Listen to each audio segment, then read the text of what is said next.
What's up, guys? Welcome to this week's episode of Best Bets for UFC 322 Islam Makhachev versus Jack Della Maddalena, where I'll be discussing the most confident picks, the lock of the week, the underdog of the week, and some parlays that I like. Hope y'all are doing well. Let's dive into the most confident picks of the section where we got Sungar Susurikorov, Kyle Dawkins, and Bo Nickel. I'm going to try to speed through these because I'm kind of sick. So starting off with Sungar. He looks like a serious rising star, undefeated Russian prospect who just fought on the same card as Chimaev, and he trains with Chimaev as well. You know, his UFC debut was a little bit shaky early on. He got clipped in round one, but once he dialed in, he completely took over the fight, chopping leg kicks, securing takedowns, and finishing with a submission. You know, when he locks in like that, his power and pressure, they're relentless. 7 out of his 10 wins come by first round finish, by first round knockout. And he's only been to a decision one time, so he's a pure finishing machine. You know, Eric McConical, on the other hand, hasn't looked impressive at all on the UFC level. You know, he had a competitive fight with Cody Brundage, who isn't exactly elite level, and was previously TKO'd by Nursultan Ruziboyev. So those fights suggest that McConical struggles with high pressure physical fighters, and at just 24 by Songer, he's developing fast, training with top tier killers, showing serious potential. You know, he's explosive, well rounded, and carries fight ending power everywhere the fight goes. And McConical might hang around early on, but the pace of Susuri Korev, the pressure, the power, it should be too much to handle. So I expect an early finish from Songer. I think he's gonna have a dominant performance through overwhelming pace, pressure, and athleticism. The athleticism difference should be the difference maker here. Moving on to Kyle Dawkins. You know, I just can't back his opponent, Jared Milshark, at this point. And in the big 2025, his striking is just too poor. It's too predictable. Every fight follows the same pattern. If he can't drag his opponent down to the ground and find a submission, he usually is going to lose the fight. You know, his takedowns are slow. They're telegraphed. And even when he gets to opposition, his opponents often defend the subs or work their way back up. You know, Kyle should be able to shut that game down. He's the more well-rounded grappler, younger, fresher, and looks to be in peak form since returning to the UFC. You know, he's coming off of a big knockout win over Michel Pereira as an underdog, fighting with new confidence, new aggression. Meanwhile, Mearshark is clearly on the decline, 3 straight losses, and getting finished early in his last fight.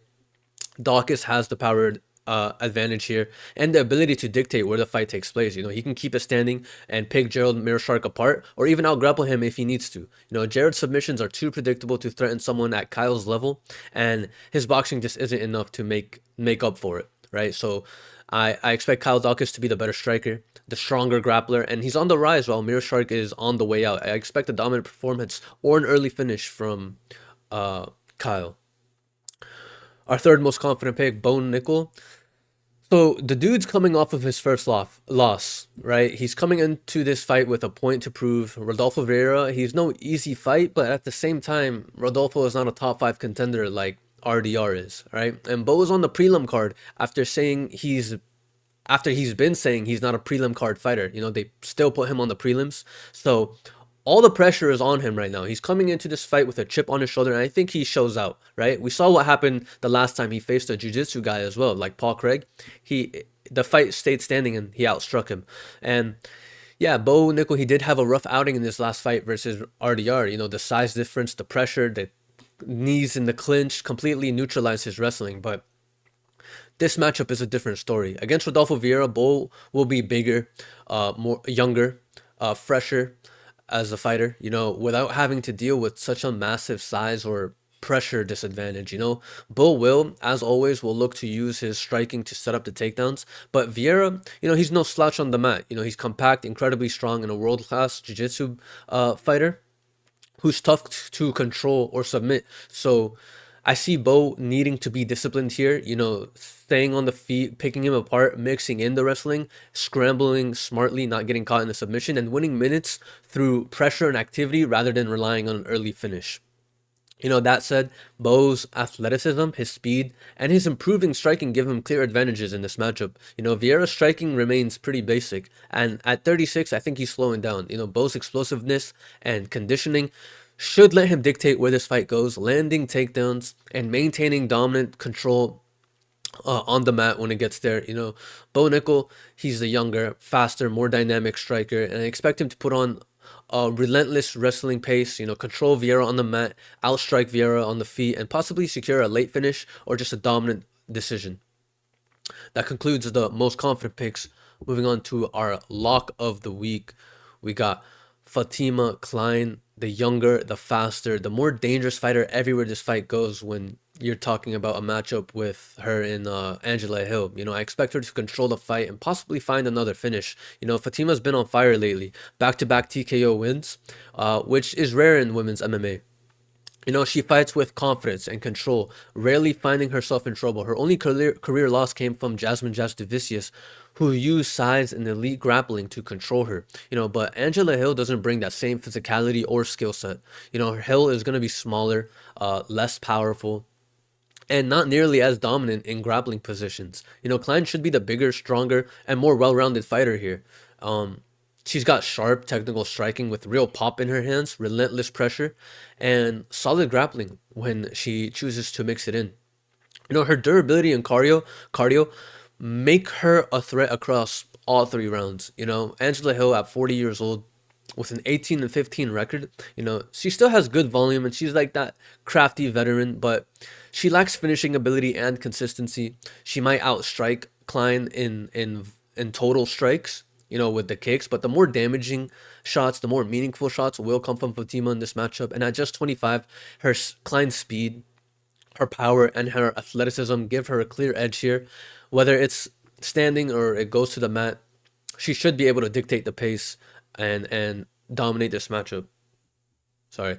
So yeah, the Fatima, she's gonna be younger, faster, more dangerous everywhere, and I expect her to control the fight and possibly find the finish here.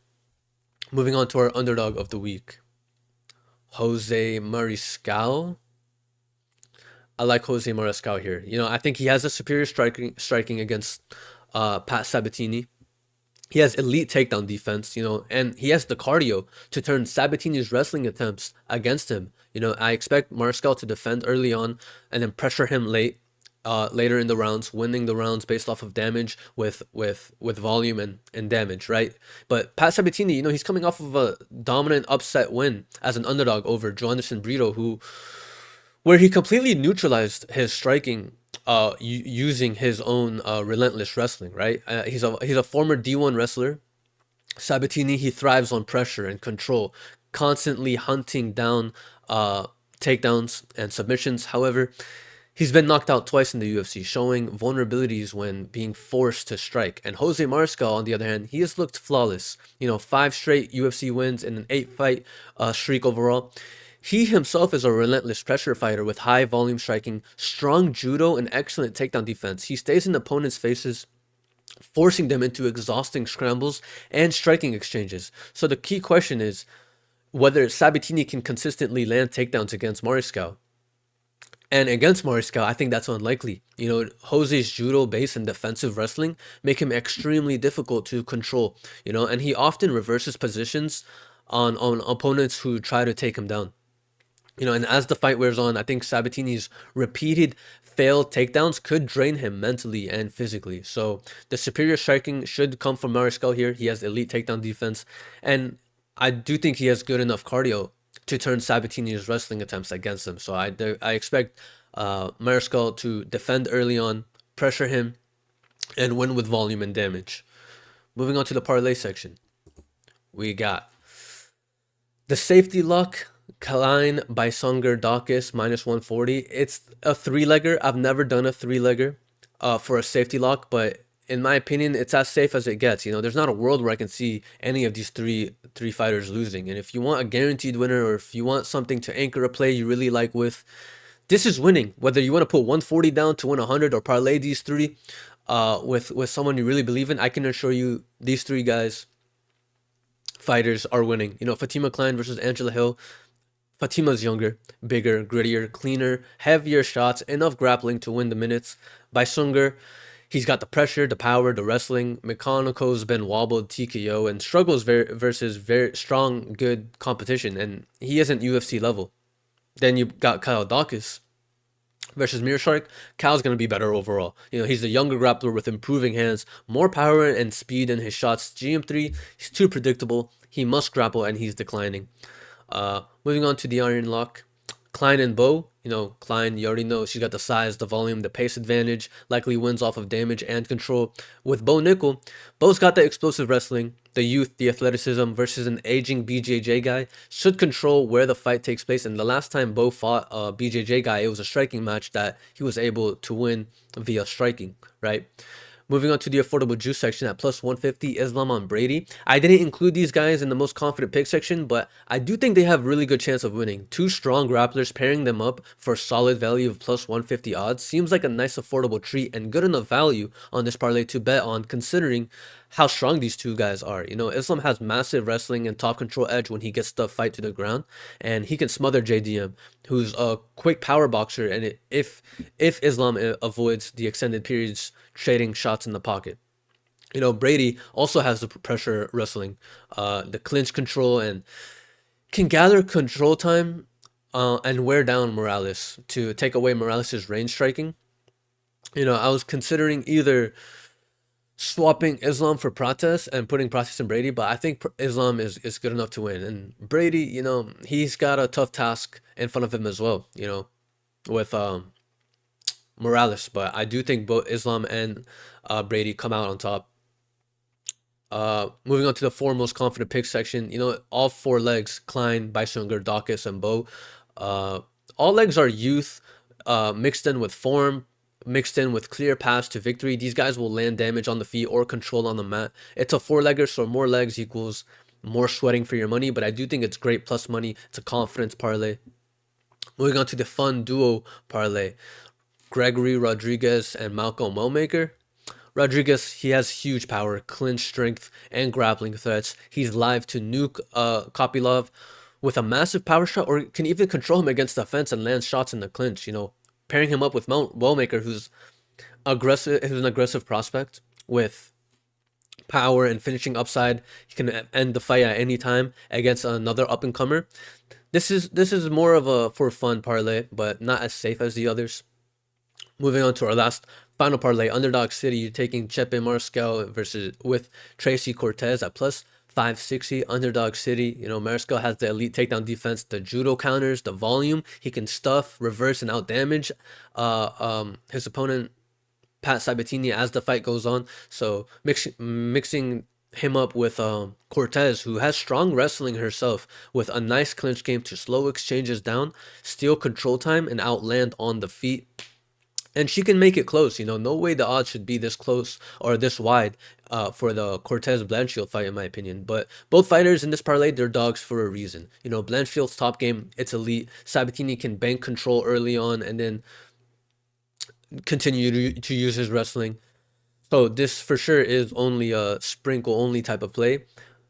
But I think it's worth a sprinkle, But that does conclude this card's best bets for this week. Hope you guys found this helpful. Thank you guys for watching. Take care of yourselves, guys. I love you guys. Good luck to you. I'm out.